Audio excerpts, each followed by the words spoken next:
Mapagpalang araw, Sir Casper. Itago niyo na lamang po ako sa pangalang Drake. 25 anyos. Ako ay taga Cebu. Ngunit itong kwentong nais kong ibahagi sa inyo ay nangyari nang minsang mapagawi ako sa Bohol para magbakasyon. Isa nga po pala ako sa mga bago ninyong subscriber na umaasang mapili itong aking kwentong karanasan na magpahanggang ngayon ay hindi ko kayang alalahanin kung paano nga ba ako nakaligtas o nagkataong swerte lang talaga ako ng mga panahong iyon. Ang trabaho ko ay nasa opisina, kaya kapag napag-uusapan ng aking mga kasamahan ang tungkol sa outing, ay talagang sabik ang lahat at walang nais magpaiwan. Salat kami sa paglanghap ng sariwang hangin. Niyang pagsilip man sa mapunong tanawin ay hindi namin magawa. Kaya nang makahanap ng pagkakataon ay halos nagunahan pa kami ng aking mga kasamahan sa pag-file ng leave. Swerte namang isa ako sa mga naaprubahan. Tambak ako sa plano nang makakuha na ako ng ticket pa Bohol. Mahilig ako sa mountain climbing at ano pa mang mga adventure na may kinalaman sa pag-akyat ng bundok. Dahil dito, kinasanayan kong bumiyahing mag-isa. Sa katunayan nga niyan ay halos nalibot ko na ang mga nagtataasang bundok dito sa amin, sa Cebu. Ilan na sa aking napuntahan ang mga malalayo at liblib na probinsya kung saan maliban sa adventure ay may kalaki pa iyong kwento na tiyak magpapatindig sa mga balahibo nang kahit sinong mababahagian ko niyan. Maliban sa pagiging adventurous ko ay may third eye din ako. Marami ang aking nakikitang bagay o nilalang na hindi nakikita ng mga normal na tao. Nung unay natatakot ako kasi ang mga nasabing elemento pala ay kukulitin ako hanggang sa mabaliw na ako sa takot. Gayunpaman, hindi ako nagpatinag. Lumapit ako sa isang albularyo para ipasara ang third eye ko. Hindi ko na nga nakikita ang mga elemento pero ayon sa albularyo, hindi talaga lubusang nawawala ang paningin namin sa third eye. Dahil ito ay kakayahan na namin. Sa halip, may pumalit sa aking kakayahan na alam kong mas kasindak-sindak. Kaya naman kahit natatakot ay pilit ko na lang nilalakasan ang aking loob. Paano ba naman kasi ay naging aktibo ang aking third eye sa presensya ng mga aswang. Mabilis ko silang makita at mapansin kahit pa nagtatago sila at nagmamatsyag sa paligid. Nagsawa na din ako sa pagbabalik-balik sa albularyo, kaya tinanggap ko na lang din ang aking kapalaran na talagang hindi ako katulad ng ibang tao, na may mga bagay akong nakikita na hindi kayang taglayin ng ibang tao. Kaya naman nang bumiyahe ako papuntang Bohol, inihanda ko na ang aking sarili. Wala akong pagpipilian kundi ang umalis ng mag-isa. Tingin naman kasi sa akin ng aking mga kasamahan ay may diferensya ako sa pag-iisip. Ayos lang. Sanay na din naman ako na walang kaibigan.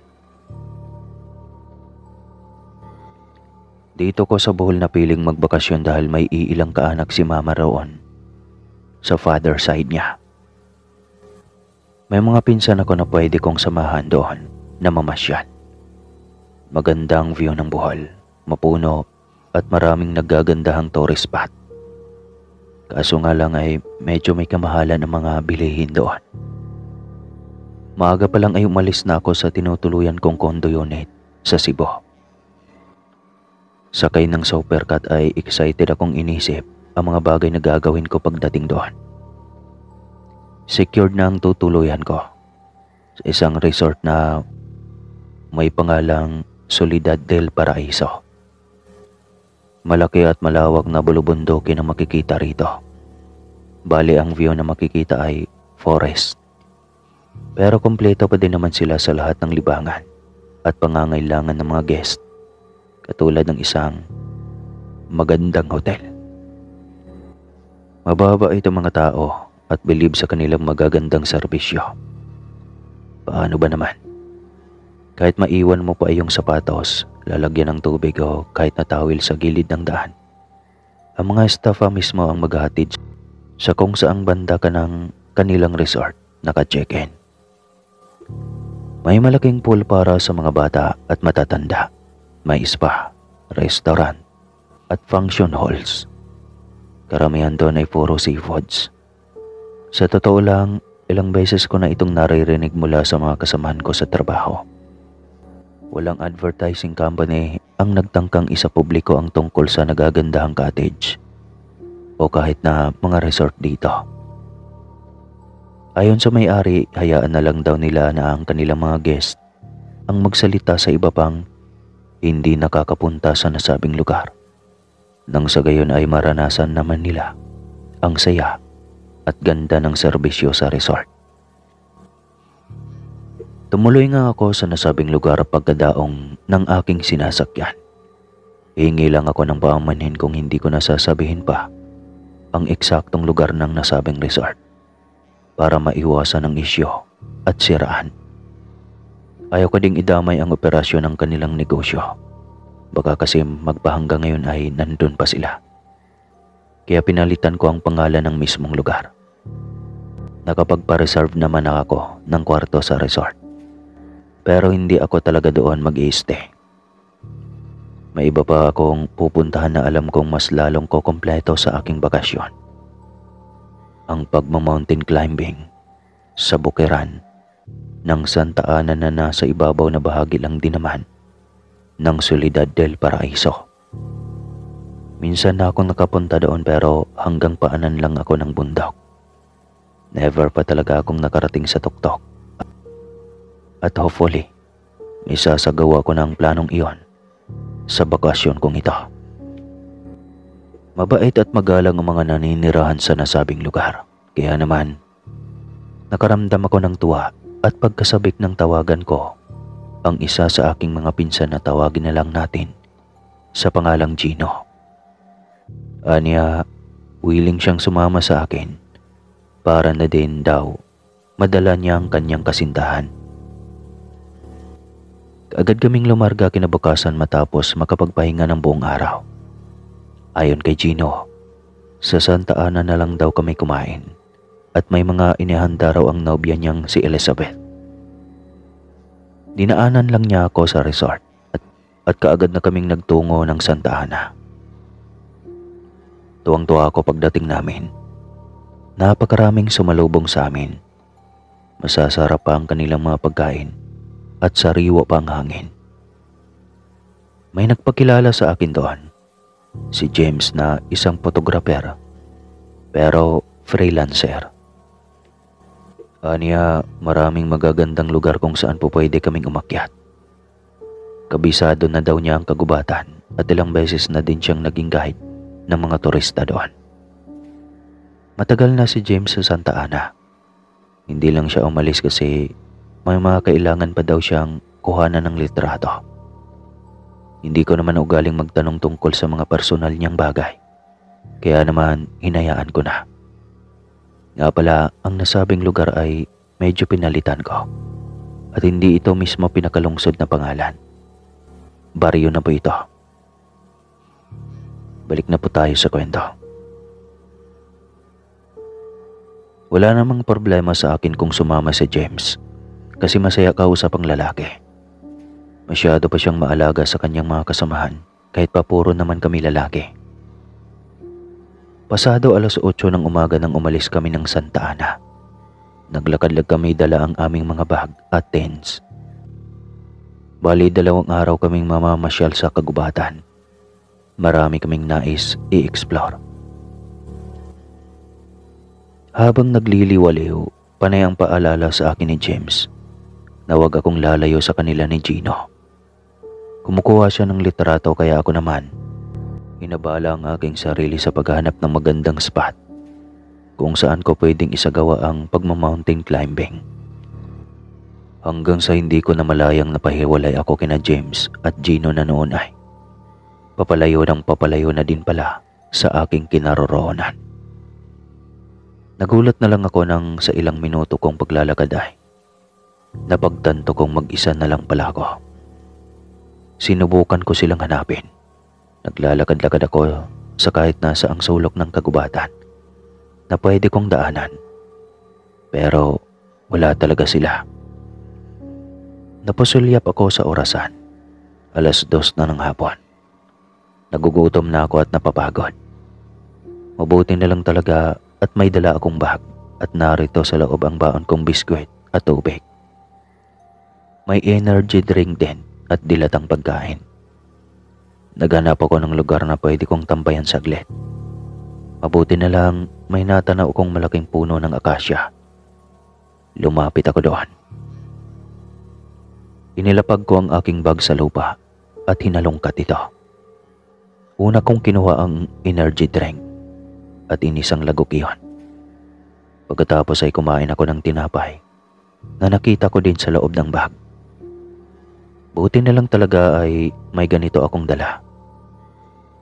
Dahil kung nagkataong wala, baka nanghina na ako sa labis na gutom. Binilisan ko ang pagkain na habang palihim na umaasang babalikan ako ni Gino at James. Malamang hinahanap na nila ako noon kasi nga nawawala na ako sa likuran nila. Bakit ko ba kasi naisip na tumingin sa kung saan-saan?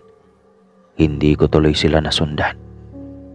Naisip kong kunin sa maliit na bulsa ng backpack ang aking cellphone at tinignan iyon. Napumura lang ako nang wala akong makitang signal. Kaya naman muli ko itong binalik at nakapamewang na tumayo. Nakarinig ako ng ingay mula sa di kalayuan.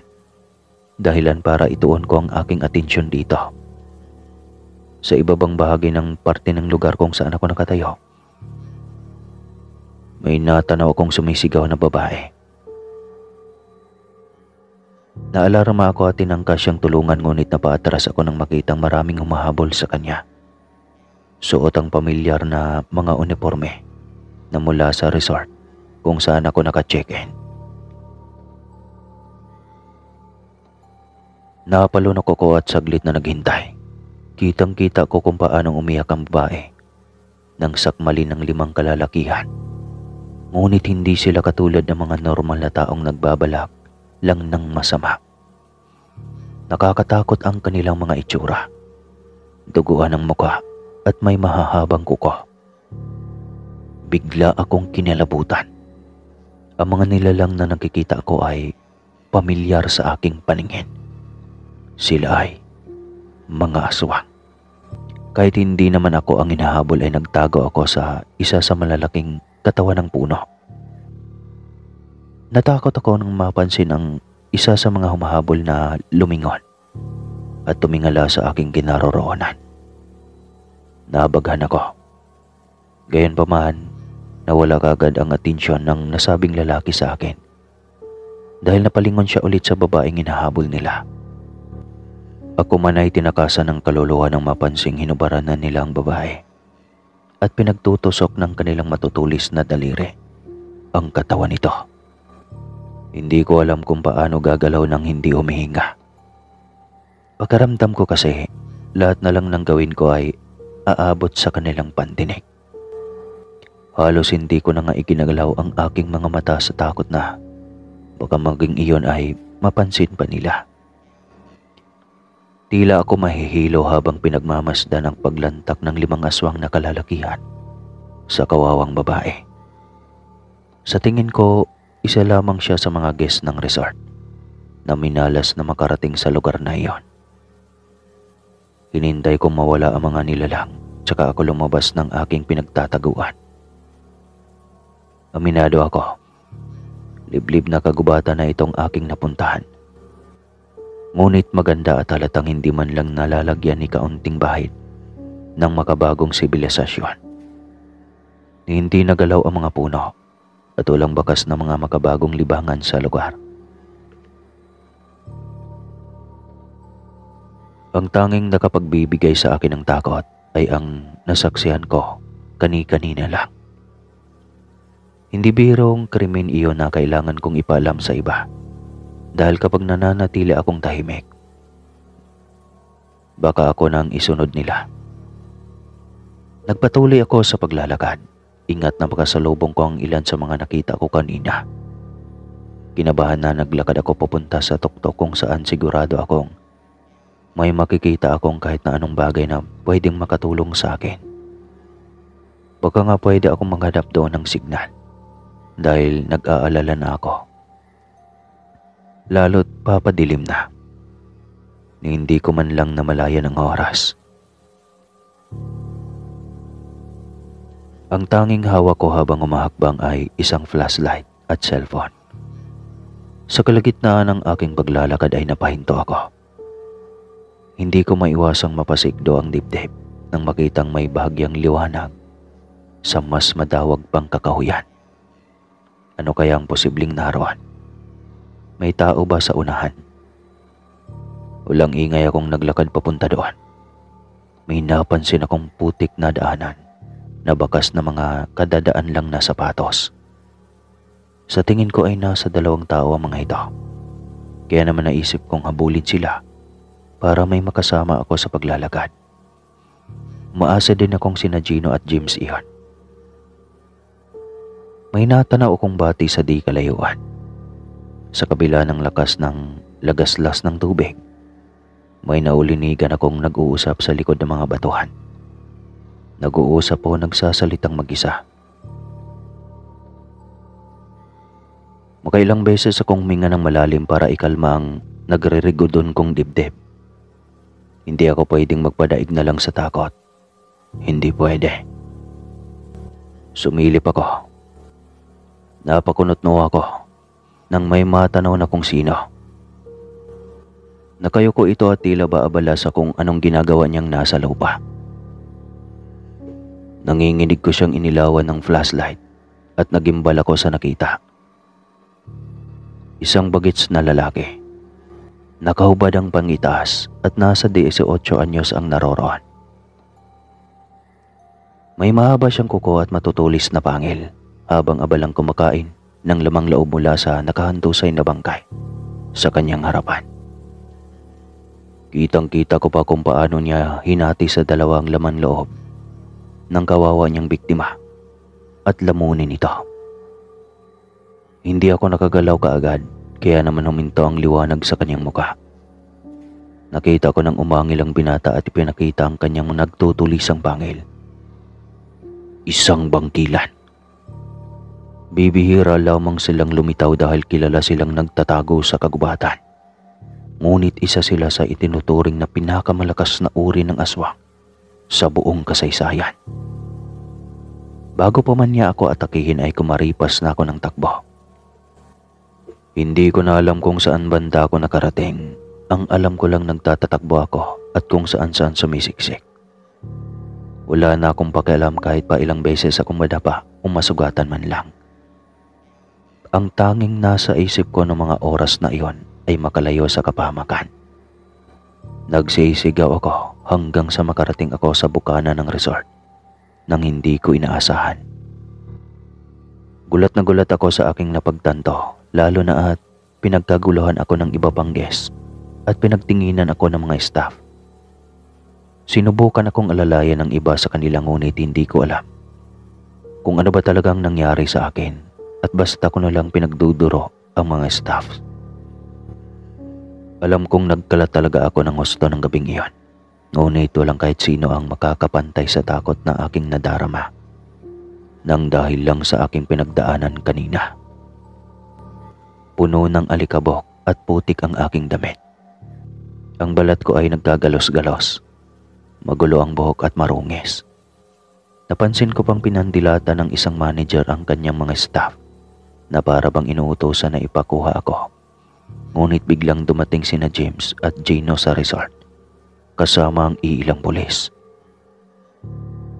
Mas lalong lumaki ang isyo nang may i-report pala sina pinsan na nasaksiyan nilang guest na pinagtulungang hilahin ng 5 kalalakihan papunta sa kagubatan. Kaya naman nang mapagtanto daw nilang nawawala ako ay kaagad silang bumawa ng bundok para i-report din ang pagkawala ko.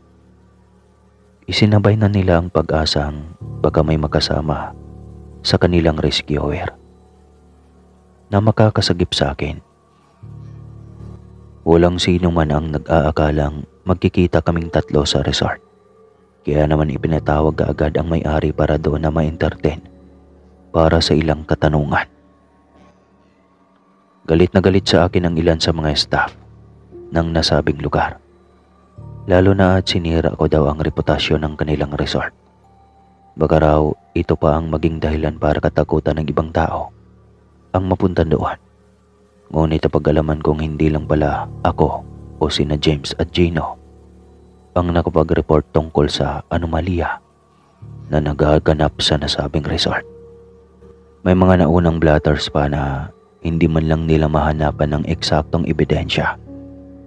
Dumagdag lang kami sa mga taong hihila sa kanila pababa dahil napag-alaman naming may iilang guest na naka-check-in ilang taon na ang nakakalipas na hindi pa nakaka-check out. Sa madaling salita, nawawala ang mga ito. Gusto kong umiyak sa pasasalamat nung gabing iyon. Muntikan man akong mamatay ay ikinagagala kong malaman na ako pang nagbigay ng solusyon sa mga nagdaang kaso na hindi man lang nila magawang bigyang kasagutan.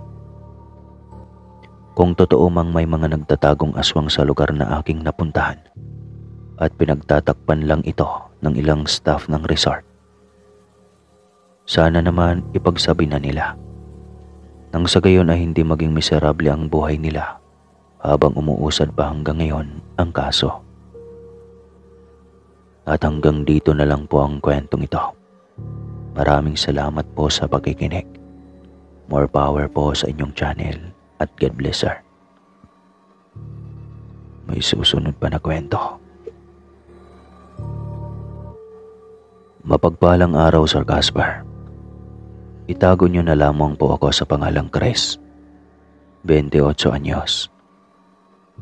Itong kwentong ibabahagi ko sa inyo ay nangyari noong taong 2018 sa isang baryo dito sa Bohol. Buong akala ko, ang mga aswang ay bunga lamang ng malilikot na imahinasyon ng bawat tao sa mundo.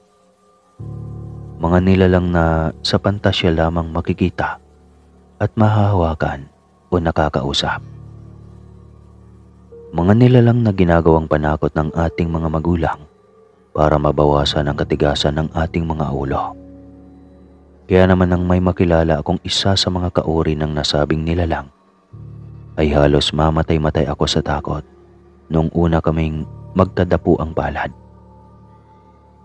Akala ko nga papatayin niya ako pero hindi naman pala. May mga aswang na hindi kumakain ng tao pero matapat namang kaibigan. Swerte ko dahil ang mga katulad nila ang nakilala ko. At hindi iyong lumalantak talaga ng tao. Iyong mga sinasabi nila mga mababangis na mga aswang, sila pala iyong mga taong tuluyan ng sumuko sa mundo. Nawala ng kakampi at pag-asa. Biniyayaan ng lahat ng masasamang katangian. Marami silang masasakit na pinagdaanan kaya ang pagiging aswang ang nagsilbing nag-aalis ng kanilang mga kalungkutan at higit sa lahat, nagbabago ang kanilang katauhan sa maikling sandali. Nag-iisang anak lang po pala ako ng aking mga magulang na parehong magsasaka. Masaya naman kami kahit payak ang aming estado ng pamumuhay. Kontento na ako kapag sumasapit ang anihan ng mais at gulay. Dahil nasisiguro kung may makakain na ang aking buong pamilya. Mabuti na lang talaga at may maliit kaming lupaing sinasaka. Nagagawa kong makatulong sa kanila lalo na't hindi naman ako nakapagtapos ng pag-aaral. Hindi naman sa ako'y bulakbol. Sadyang mahina lang ang aking ulo sa kanyang mga aralin. Sumasakit ang ulo ko sa dami ng kailangang matutunan. Ako na mismo ang nagmamakaawa kina nanay na tumigil na sa pag-aaral. At saka noong araw ay uso talaga noon. Okay lang sa mga nanay o mga magulang ang tumigil sa pag-aaral ang kanilang mga anak. Kumbaga pabor din sa kanila yon. Iyon nga lang, ang walang pinag-aralan ay sadyang mahirap talaga. Kahit sa palengke hindi ako matanggap-tanggap sa trabaho. Napakaraming hinahanap na papeles at katibayan. Kaya naman sa sakahan namin humantong ang buhay ko. Sa kabila niyon, hindi ito naging rason para hindi namin matikpan ang pait ng pagkakaroon ng pagsubok. Nagkasakit si nanay noon at naging malubha. Siya ay may diabetes at napakaraming bawal. Unang patong pa lamang namin sa ospital ay nakakalulang presyo na ng gamot ang kailangan naming bilhin. Akala ko nga pagkatapos noon ay magiging okay din ang lahat. Ngunit mali ako.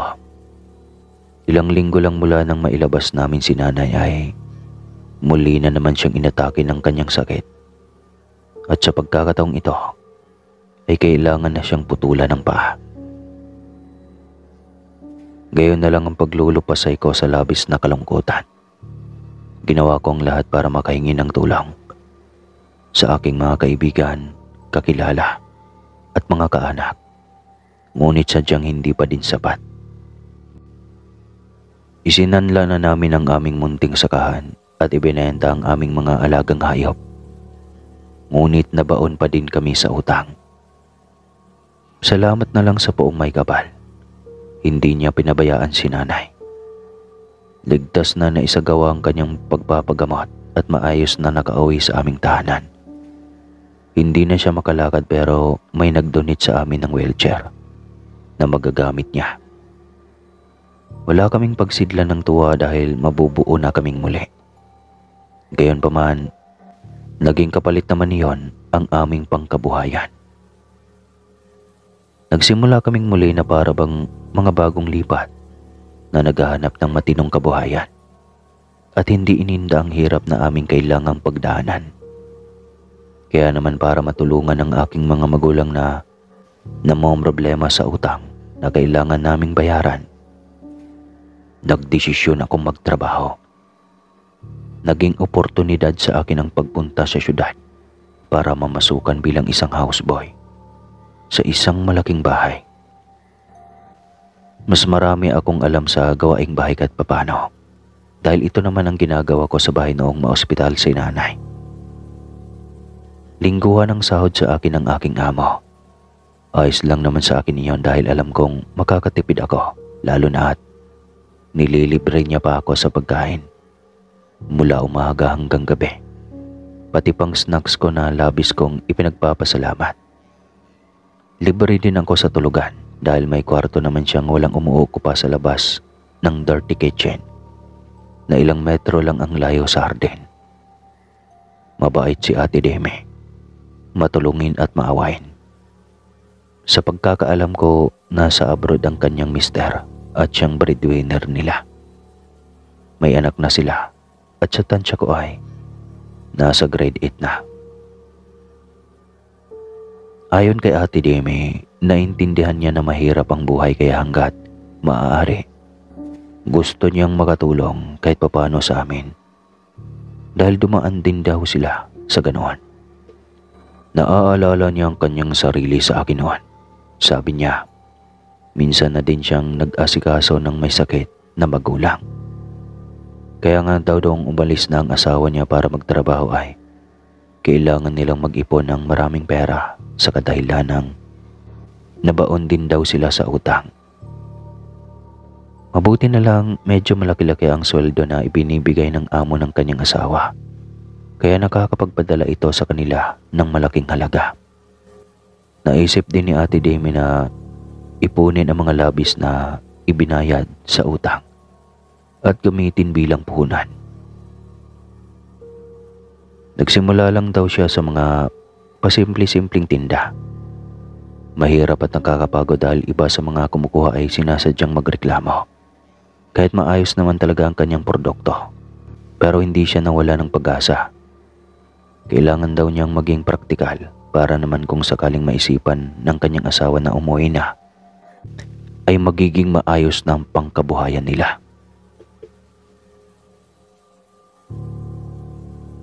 Mabuti na lang naging kasundo ko si Bembo, ang anak ni Ate Deme. Palabiro si Bembo pero mabait Nakakaaliw ang pagiging masyado niyang mapagbigay na kahit ang mga bagay na ilang beses lang niyang ginamit ay nare-regalo niya sa akin. Kasing edad ko lamang ang lalaki at mabait din, kagaya ng kanyang ina. Hindi siya matapobre at palaging isinaalang-alang ang nararamdaman ng kanilang mga trabahante. Marami na itong natulungan at hindi ko itatangging nagugustuhan ko na ang ugali nila. Dahil tinuturing na din niya akong kapatid. Higit sa lahat, amigo. Ang tawag niya sa akin. Para sa kaalaman ng lahat, ang amigo ay Bisayang katawagan ng kaibigan. Pagkaramdam ko, mas malalim ang ibig sabihin niyon. Kaya naman, alam kong magiging mas malapit kami sa isa't isa. Ang trabaho ko ay maglinis lang ng bahay. Si Ate Demi ay magkukulong sa kwarto para asikasuhin ang kanyang mga paninda. Si Bembo naman ay pumapasok sa eskwelahan.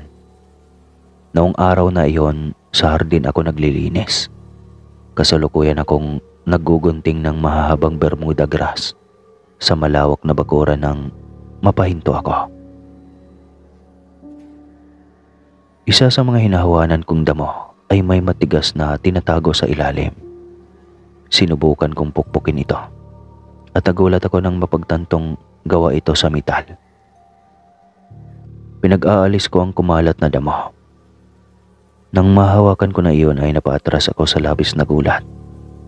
Isang pinto papunta sa kung saan ang naroon. Tila ba basement. Gayon na lang ang paggapang ng aking kuryosidad. Napatingin ako sa bintana ng kwarto ni Ate Demi. Mukhang busy siya at hindi man lang niya inabalang buksan ang kurtina ng bintana. Naintriga akong pumasok sa loob. Sa pag-aakalang makakabalik ako kaagad ay nagpumilit ako na pumasok. Agad kong sinuyod ang nasabing lugar at napagtantong isa pala itong tunnel. Labis kong ikinagulat nang sa paglalakad ko ay may natanaw kong liwanag sa di kalayuan. Kabadong nagmamadali ko itong nilapitan at napagtantong isa iyong malawak na kalsada. Hindi ko alam kung saang lugar iyon. Ang alam ko lang, may mga nakakasalubong akong tao. Hindi man lang silang nagtaka nang makita nila akong lumabas mula sa tunnel. Nagkagulatan pa kami ni Bembo nang magkita kami doon. Halata sa kanyang mukha na medyo kinakabahan siya nang makita ako doon, kaya nagtaka ako ng malayong pinsan sa lahi ng mga bangkila ng pakilala niya sa akin sa kanyang mga kaibigan doon. Hindi ko din naman siya tinanong kasi nga hindi ko ugaling halongkatin ang mga kwento ng aking mga kakilala at ang kanilang pinagdadaanan. Palihim niyang sinabi sa akin na kailangan ko nang bumalik sa bahay at sana ay huwag kong sabihin kay Ate Demi na natagpuan ko ang lugar na iyon. Wala sa sariling tumango ako at nagpaalam na sa kanya. Hindi ko maintindihan kung bakit tila nagtatampo ako sa kanya. Gayunpaman, nagpatuloy ako sa paglalakad. Papagabi na at dumadalang na ang mga nakakasalubong ko. Medyo malayo-layo pa naman ang nalakad ko kanina, kaya medyo nalito ako kung saan ba ako dapat lumiko. Nakalimutan ko kung saan banda naroon ang tunnel. Hindi pa man mukhang syudad ang lugar na aking kinaroroonan dahil maraming kabahayan ang wala pang kuryente doon. Medyo malayo na ang aking nalalakad at pinagpapawisan ako nang mapahinto ako sa gilid ng daan. Nakalimutan ko nga talaga kung nasaan ang tunnel. Ilang beses akong napagawi sa dakong iyon ng kalsada. Umaasa na may matatagpuan akong mabuting balita kapag natuntun ko na ang tunnel na iyon. Imbis na ang daanan ay iba ang namatyagan ko. Dahan-dahan akong lumingon sa kaliwang bahagi at napansin ang isang malaking puno ng balete. Ewan ko ba? Nang mapatingala ako sa madilim at mayayabong nitong sanga ay sanlaksang kilabot ang aking nadarama. Sana naman walang aswang sa paligid. Iyon ang kinatatakutan ko talaga sa lahat. Ipinilig ko ang aking ulo at lihim na pinagalitan ng aking sarili. Tunay nga akong isang duwag. Bakit? Kasi nasa kalagitnaan ako ng paglalakad at nag-iisa pa. Pero puro aswang pa itong nasa isipan ko. Kaya naman halos maligo na ako sa matinding pamamawis sa aking buong katawan. Nanginginig ako at nanlalamig na hindi ko maintindihan. Basta, sobrang sama ng pakiramdam ko. Kahit mag-isa lang ako ay pinili kong kumanta ng sa gayon ay mabawasan ang tensyon ng aking nararamdaman. Nakasanayan ko na talaga ito kapag natatakot. Kaya kailangang kalimutan ko sa aking isipan ang kahit anong kababalaghan para wag akong mawala sa katinoan. Hindi ko maintindihan ang aking sarili para akong maiihi na matatay, na mahihiwalay ang katawan sa kaluluwa. Naging alerto ang aking pandinig at naglumikot ang aking mga mata. Sumpaman, makikipagbakbakan ako sa kahit na sinong aswang kapag sinubukan akong daluhongin. Maya-maya lang may narinig akong ungol na mukhang nanggaling pa sa ibabaw ng kakahuyan. Tila 3 beses na lumaki ang aking ulo dahil sa labis na takot. Hindi ko na nakontrol ang sarili kong sumigaw maya-maya lang. Dahil basta na lang kong dinaluhong ng isang puting saya na kusang bumalot sa aking ulo. Para itong pakpak na may makakapal na balahibo. Kaya parang sinaniban na nagwala ako.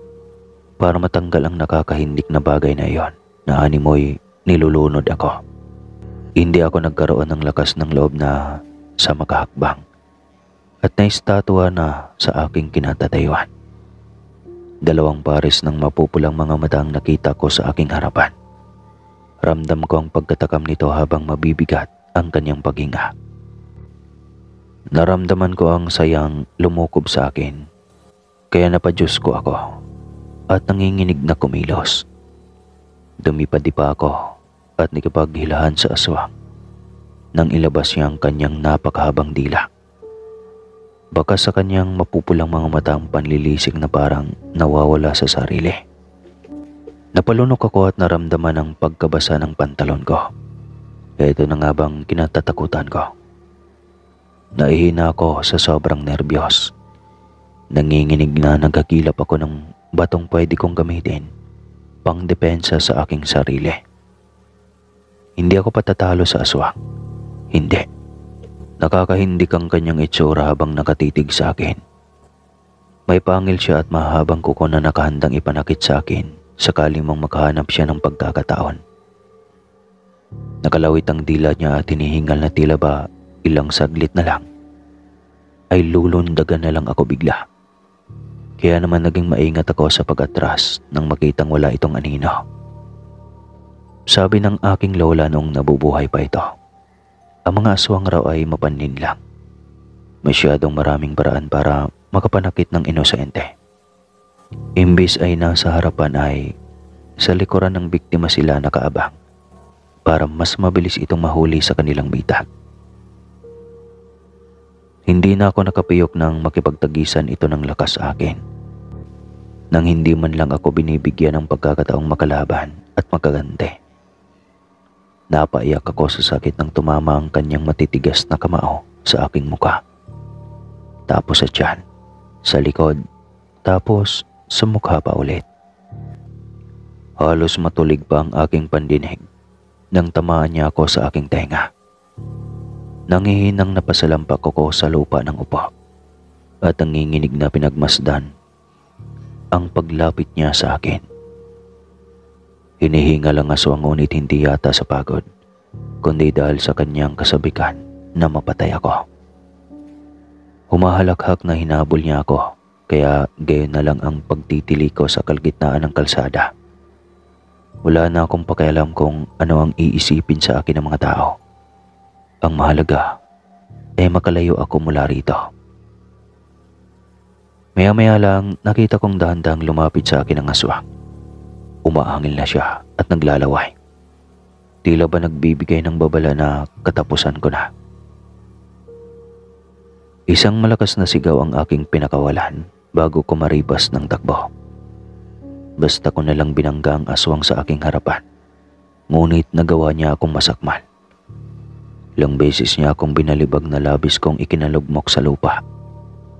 Nanghihina na ako at hindi ko pa din magawang makalayo sa kanya. Muli na naman sana akong susunggaban ng aswang. Kung hindi lang ba dumating si Bembo at galit na inatake ang nilalang. Hindi ko lang napaghandaan ng basta na lang nagbabago ang kanyang anyo. Nagkaroon siya ng mahabang kuko at pangil. May pakpak at maiitim na balahibo. Ang kanyang mga mata ay naging kasing kulay ng dugo. Matingkad na pula. Galit niyang sinunggaban ng aswang at walang habas na binalibag. Dahilan para tumilapon ito sa malayo. Umangil ang aswang at silang dalawa ni Bembo ang nagtagisan ng lakas. Hindi ko alam kung ano ba ang dapat kong maging reaksyon ng mga oras na iyon. Matinding takot at pangingilabot kasi ang aking nadarama habang naiisip kung bakit ba naging aswang si Bembo. Tila sila mga asong kay tatapang habang nagkakalmutan at nagpagulong-gulong sa lupa. Walang pakialam sa kahit saan pa man ang babag sa kanila. Naisip kong tulungan si Bembo nang makita kong medyo dihado siya. Dali-dali kong dinampot ang isang malaking sanga at ipinukpok ito sa ulo ng aswang. Alam kong nasaktan siya, pero hindi iyon gaanong matibay. Kaya naman nabali lang ang hawak kong sanga. Natuon sa akin ang atensyon ng aswang. Ibinalibag niya si Bembo at ako naman ang binalingan niya.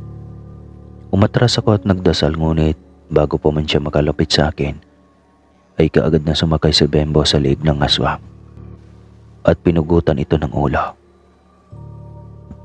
gamit ang kanyang mahahabang kuko. Napaatras ako sa labis na takot. Nasaksihan ko kung gaano karumaldumal ang krimeng ginawa ni Bembo, na para bang sanay na siyang gawin iyon. Sanay na siyang pumatay ng aswang. Bumagsak ang ulo nito habang tumilamsik naman ang itim nitong mga dugo sa lupa. Nanginig saglit ang katawan ng aswang, tsaka natumba. Tanda na wala na itong buhay. Ako naman ang hinarap ni Bembo kaya namutla ako. Hindi ko maintindihan kung bakit sa sobrang takot ko sa kanya ay lumuhod ako at nagmakaawa. Sinabi ko sa kanya na sana wag niya akong sasaktan. Umiyak ako at sinabing hindi ko naman sinasadyang bigyang pansin ang aking kuryosidad. Sa gaulat ko ay dahan-dahan na nagbago ng anyo si Bembo. Anya, hindi niya ako magagawang saktan. Amigo daw niya ako. Hindi kaaway. Kaya wala akong dapat na ipag-alala. Nais lang niyang ipakausap na huwag ko raw ipagkakalat ang tungkol sa sekreto niya. Ngunit ang di niya alam, hindi na sekreto ang sekreto niya. Kasi kinalat ko na ngayon. Kagad akong tumango. Ipinagtapat niya na mga aswang daw sila ng kanyang nanay na nais nang magbagong buhay. Ngunit para hindi halata na ayaw nilang kumain ng taway, kinakailangan niyang mag-aral pa din sa lungsod kung saan naroon ang mga aswang. Tinanong ko siya kung saan banda iyon, ngunit umiling lang si Bembo. Sabay-sabing huwag ko na daw alamin pa. Hindi na nga ako nangulit at ibinaon na lamang sa lihim ang lahat. Hanggang ngayon ay dito pa din ako nagtatrabaho sa kanila. Umaalis pa din si Bembo pero hindi ko na tinangkap ang sundan ang aking amigo sa nakakatakot na lugar na iyon. At hanggang dito na lang po ang kwentong ito. Maraming salamat po sa lahat ng nakikinig. More power po sa inyong channel, sir, at God bless. Mapagpalang araw po, Sir Caspar. Tawagin niyo na lamang po ako sa pangalang Felix. Ako ay 22 anyos lang at nakatira dito sa isang bayan sa Bohol. Ang kwentong ibabahagi ko ay nangyari noong taong 2017. Estudyante pa lang ako, ay palagi na kaming pinaalalahanan ng aking mga magulang na huwag huwag magpapagabi sa daan. Noon pa man, may mga kababalaghan na talagang nangyayari sa aming lugar. Partikular na dito sa amin. Dito kasi ay may napabalitang Shokoy na nagpapakita sa baybayin tuwing 10 oras ng gabi. Ang pinagkakalat pang paborito na biktima ng mga nasabing nilalang ay mga binatilyong supot o yung hindi patuli. Kakaiba. Natatandaan ko. Takot na takot din ako noon kasi nga isa ako sa mga miyembro ng binatilyong takot sa. Kaya naman para maiwas sa mailap na mata ng Shokoy ay hindi na kami pinapalabas sa gabi. Bali ang bahay po namin ay malapit sa tabing dagat. Ang mga hampas ng alon sa baybayin ay dinig na sa kusina namin.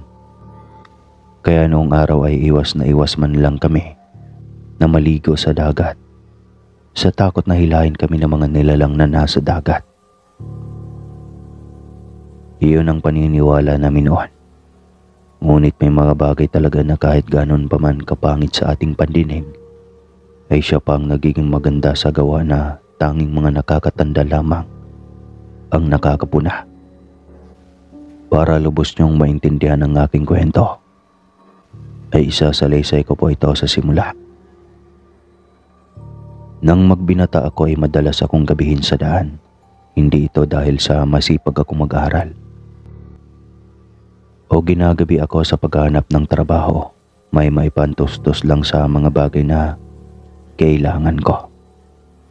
Kundi ginagabi ako sa pagdalaw sa bahay ng babaeng napupusuan ko, si Sarah.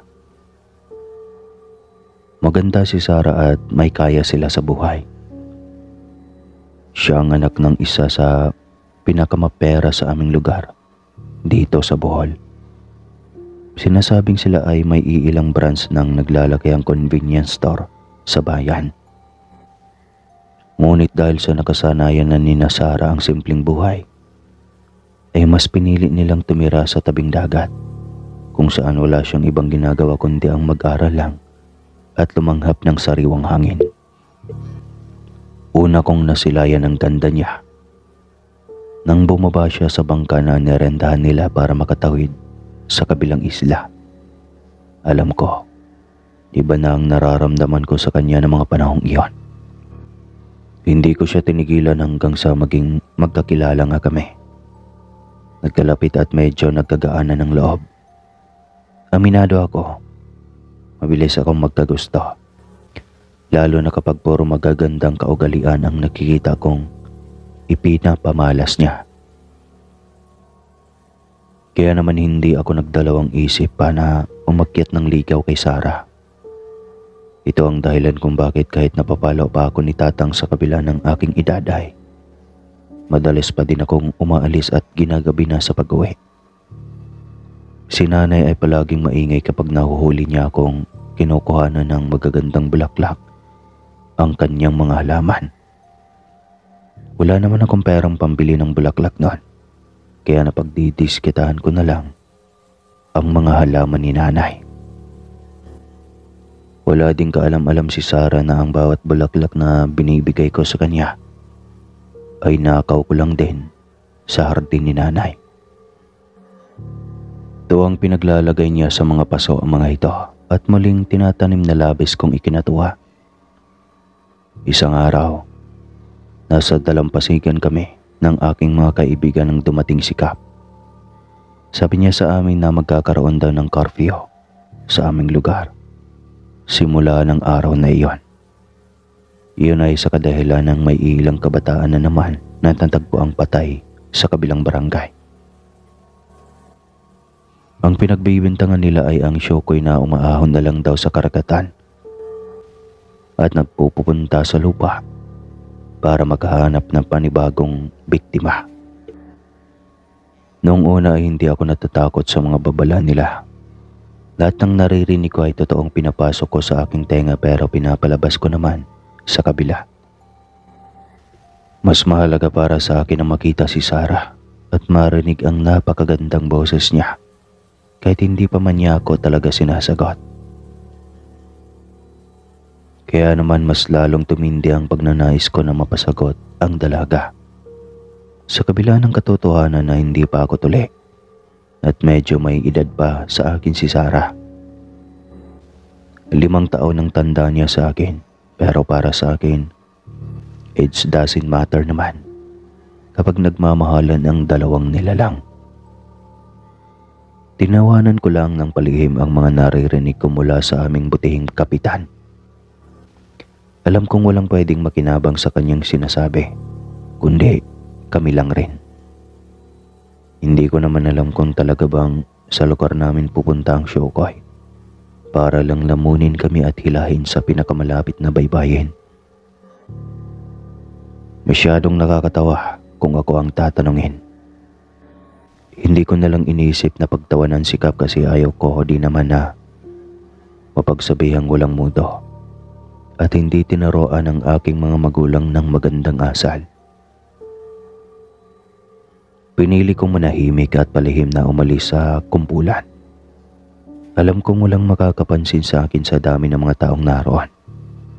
Kaya naman nang makalayo ako ay dali-dali akong lumiko sa kabilang daanan. Maaga pa naman kaya bala kong sumilip sa tahanan ni Sarah. Maliwanag pa naman nun. Wala din akong balak na magtagal. Habang naglalakad, hindi ko may paliwanag ang biglaang pagkabog ng malakas ng aking dibdib. Para bang may hindi magandang mangyayari, kaya naman ikinalma ko ang aking sarili. Hanggat maaari kailangan kong manatiling maayos ang aking mood. Dahil si Sarah lang naman ang kailangan kong makita. Nang makarating ako sa kanilang tahanan, nagtaka ako nang makitang bukas ang kanilang gate. Ewan ko ba? Alam kong hindi dapat pero may parte ng aking isipan ang nagpupumilit na makapasok sa kanilang bakuran. Makailang beses pa akong kumatok sa gate at nagtao po. Nagtaka ako kasi walang sumasagot. Ang bahay ni Sarah ay hindi naman nawawala ng mga tao. Nariyan si Sarah mismo, ang kanyang mama at mga katulong. Ngunit, sa pagkakataong iyon, bakit walang sumasagot? Ilang minuto pa akong nagpagtalo sa aking sarili hanggang sa makapagdesisyon ako. Pumasok ako kagad sa kanilang bakuran ni Sarah. Maging ang kanilang bahay ay nakaawang din ang pinto. Kaya nagmamandaling lumapit ako sa main door. May nangyari bang masama? Kabisado ko na ang mga ganitong senaryo at kadalasan nangyayari ang mga ganito kapag nakapasok na ang masasamang loob. Abot-abot ang kaba ko habang nagdarasal na sana walang nangyaring masama kina Sarah. Sana ligtas sila. Baka huli na ako at tuluyan na silang napahamak. Para masagot ang sarili kong katanungan, pumasok ako nang walang paalam sa kanilang bahay. Alam kong trespassing ginawa ko pero nag-alala kasi ako na baka may nangyari na. Hindi naman pwedeng maupo na lang ako tapos may nangyari na palang kababalagan sa loob at nasa panganib sila Sarah. Bahala na kung may makasalubong man ako mamaya at tanungin ako kung bakit ako pumasok nang walang paalam. Walang ingay na sumilip muna ako bago humakbang papasok. Iniwan ko ang tsinelas ko sa labas para malaman ng lahat na nire-respeto ko pa din ang kanilang tahanan. Malinis ang kanilang bahay tapos dadalhan ko na lang ng putik. Nakakahiya naman iyon. Tahimik sa sala. Sa kusina at mga kwarto sa kaliwang side ng bahay ay wala ding tao. Ngunit nagtaka ako nang may marinig akong ungol mula sa ibang bahagi ng sahig na pinatungan ko. Yari sa matitibay na kahoy at tabla ang bahay ni Sarah, ngunit grande pa din itong tignan. Makintab ang sahig at halatang araw-araw nilalampaso. Ganun pa man, kahit makakapal na tabla ang nasa palibot ng bahay ay may naririnig pa din ako. May mga angil sa silong. Kinabahan ako. Base sa aking naririnig, tila ito nahihirapan. Kumakalampag ang kung tila ba upuan at umiingit ang mga pako habang niyuyugyug ng kung sino. Kinakabahan ako sa isiping baka nasa silong ang masasamang loob. At pwede ko pang mahuli. Kaya naman para makasigurado kung ano ang naroon, dahan-dahan akong bumaba ng bahay. Ang mga angil ay papalakas ng papalakas hanggang sa medyo naririnig ko na ng malinaw. May mumunting hakik-kik din akong naririnig na sumasabay sa angil. Kaya pigil hiningang mas lumapit pa ako sa kinaroroonan ng ingay. May tao. Iyong silong nila at parang sala pa din pero para na siyang kulungan ng manok. May dingding pero walang bintana. Para bang imbaka ng mais. Pumasok ako doon at nalukot ang ilong ko ng mga kalanghap ng napakasangsang na amoy mula sa loob. Pero parang amoy masangsang ito na ewan. Dito na umalerto ang aking utak. Kasi nga, tila ba may nagdidikta sa akin na boses na kailangan ko nang umalis. Kasi nga delikado na sa loob. Kinalabutan ako nang hindi ko naman magawang iangat ang mga paa ko para umakyat na at nang makalabas. May nakikita akong malalaking kama sa madilim na bahagi at may nakagapos doon. Lumapit ako para makita ng malinaw kung sino ang naroon. Matalas ang kanyang tingin ngunit alam kong pamilyar sa akin ang kanyang muka. Si Sarah. Nanginginig na napaatras ako nang humagik-gik siya sabay tanong kung ano ang ginagawa ko doon. Imbis na sagutin siya ay nauna kong tinanong kung bakit siya nakakulong sa silong at nakagapos. Biglang umangil si Sarah sabay sabing iginapos daw siya ng magaling niyang ina. Napaatras ako. Biglang nagbago ulit ang reaksyon sa mukha ni Sarah. Sabay ngumisi na naman. Aniya, baka pwede ko raw siyang pagawalan. Tumangaw-tango ako at tinangka siyang lapitan. Ngunit gayon na lang ang pagkataranta ko nang sumisigaw na lumapit ang kanyang mama. Tsaka ako ibinalya. Wag na wag ko raw pagkakawalan si Sarah kung ayaw kong magsisi sa huli. Gulat, takot at pagtataka ang naging reaksyon ko sa mga panahong iyon. Hindi ko alam kung bakit kailangan igapo si Sarah. Wala naman siyang sakit o nakakahawang virus. Isinatinig ko ang nasa isipan na labis ikinagalit ng kanyang mama. Wala daw kung karapatang questionin ang kanyang ginagawa. Mas dapat nga na siya daw ang magalit sa akin dahil sa mapangas kong pagpasok sa bahay nila. Dumepensa ako sa pamamagitan ng pagraraso na nag-aalala kasi ako sa kanila dahil naiwang bukas ang bahay nila. Makailang beses akong nagtawag pero wala namang sumasagot.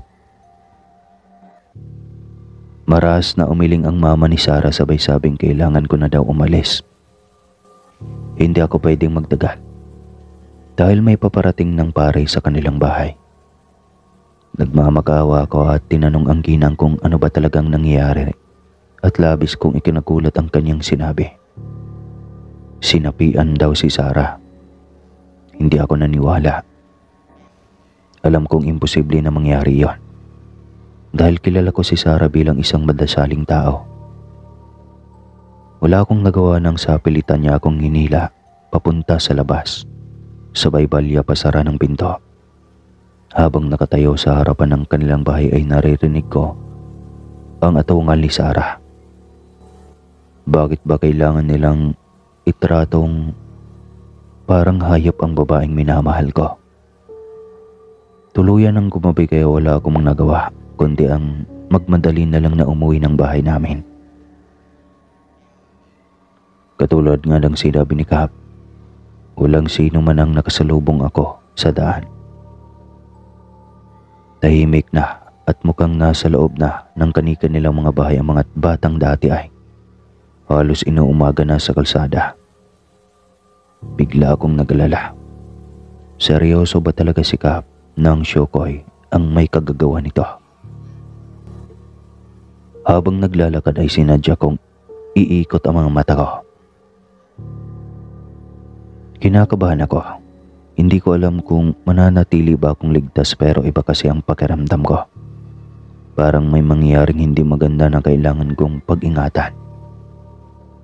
Papaliko na ako sa isang eskinita papunta sa dalampasigan kung saan naroon ang aming bahay nang mapahinto ako. Sa di kalayuan, may malaking bulto ng tao ang nakatayo at mukhang hinihintay ang pagdaan ko. Dito na ako kinalabutan. Kakaiba sa karaniwan ng kanyang mga paa at kamay. Parang malalaki at mahahaba. Nagatubila akong magpatuloy. Bigla akong natakot sa nilalang. Kaya naman para mabawasan ang pagkabalisa ko ay binilisan ko pang lalo ang aking paghakbang. Madilim sa kalsadang aking daraanan kaya ingat na ingat akong makasagi ng kahit ano. Nang mas mapalapit ako sa nilalang na anino, nananadyang humarang sa aking daraanan, dito na ako napahinto. Hinihinga lang nasabing nilalang at umangil na parang nananabik. Nang pilit kong titigan ang kanyang muka ay huminto sa pagtibok ang puso ko. May nakakatakot na anyo ang nilalang. May mahabang dila at naglalaway. Isang aswang. Napaatras ako sa labis na takot. Hindi ko alam kung paano ko pagagaluin ang buo kong katawan nang magsimulang humakbang papalapit sa akin ang nasabing aswang. Langhap na langhap ko ang malansang amoy mula sa kanya kaya hindi ko maiwasang mag-alala. Natatakot ako na hindi ko mawari. Kaya naman kahit alam kong medyo alanganin na ay pumihit ako patalikod. Tsaka ko maripas ng takbo. Dito na sumingasing ang aswang at mabilis ding tumakbo para habulin ako. Halos mabugto na ang aking hininga sa kakatakbo. Hindi ko alam kung magagawa ko pa bang makabawi dahil nagsisimula na ding magdilim ang paningin ko. Para akong nalulunod sa dagat hanggang sa huli kong mapagtanto na dinadambahan na ako ng aswang. Pinagkakalmot niya ako na hindi ko nagawang iwasan. Nanginginig na tinanaw ko ang aming bahay.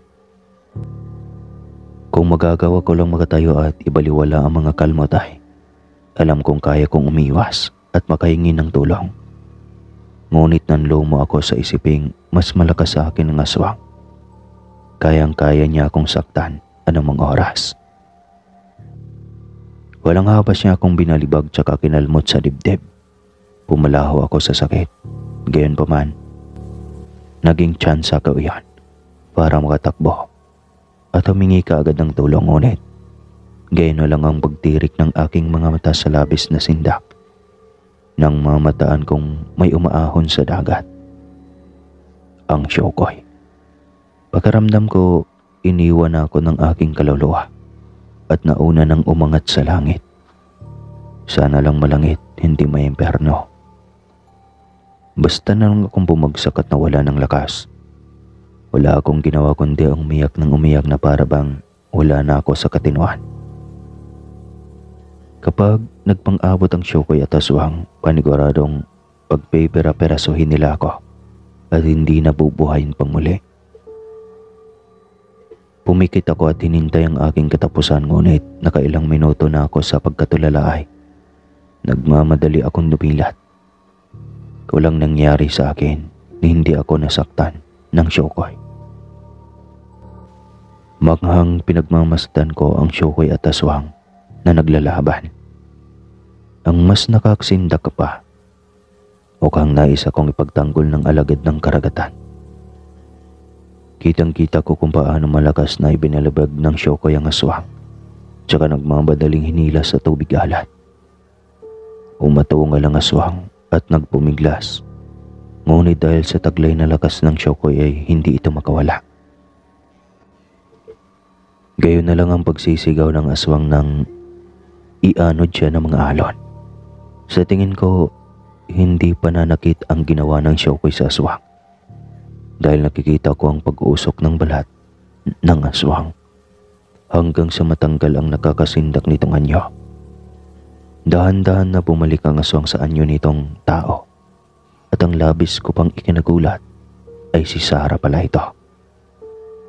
Napalingon ako sa paligid nang iwanan siya ng Shokoy at mukhang nilubayan na. Hubad-hubad ang babae kaya dali-dali kong hinubad ang aking pangitaas at ipinasuot sa kanya. Humahagulhol si Sarah.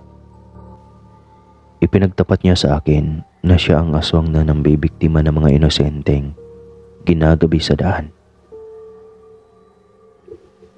Hindi niya ginusto ang sumpang nasa pagkatao niya ngunit hindi niya alam kung paano ito maialis sa pagkatao niya. Nanginginig na yumuko siya sa akin at sinabing wala siyang karapatang maging kasintahan ko. Nakakahiya lang daw isiping nakita ko siya sa malahalimaw niyang anyo. At inakala pa ng kanyang mga magulang na sinaniban siya.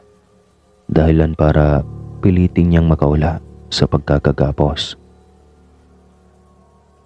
Kaya naman sinabi ko sa kanya na hindi naman mahalaga iyon. Masaya ako na bumalik siya sa dati at pwede naming ilihim ang lahat ng nangyari sa kanya. Niyakap ako ni Sarah sabay-sabing sinasagot na daw niya ako.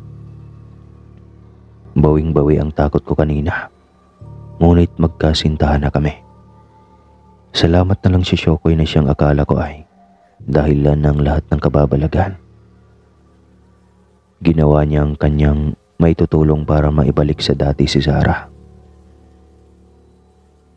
Ang sabi naman ni Sarah kaya niya inatake ako ay nagalit daw siya dahil sa tingin niya ay kapag nalaman ko na aswang siya ay hindi ko siya matatanggap. Kaya biglang nagdilim ang kanyang paningin kasi gabi na iyon at madilim na talaga. Maraming salamat po sa pakikinig at God bless po. Sa ngayon po ay nagsasama na kami at nagchuchuk-tsaka na. Happy 100K mga kaaswang. Salamat sa inyo.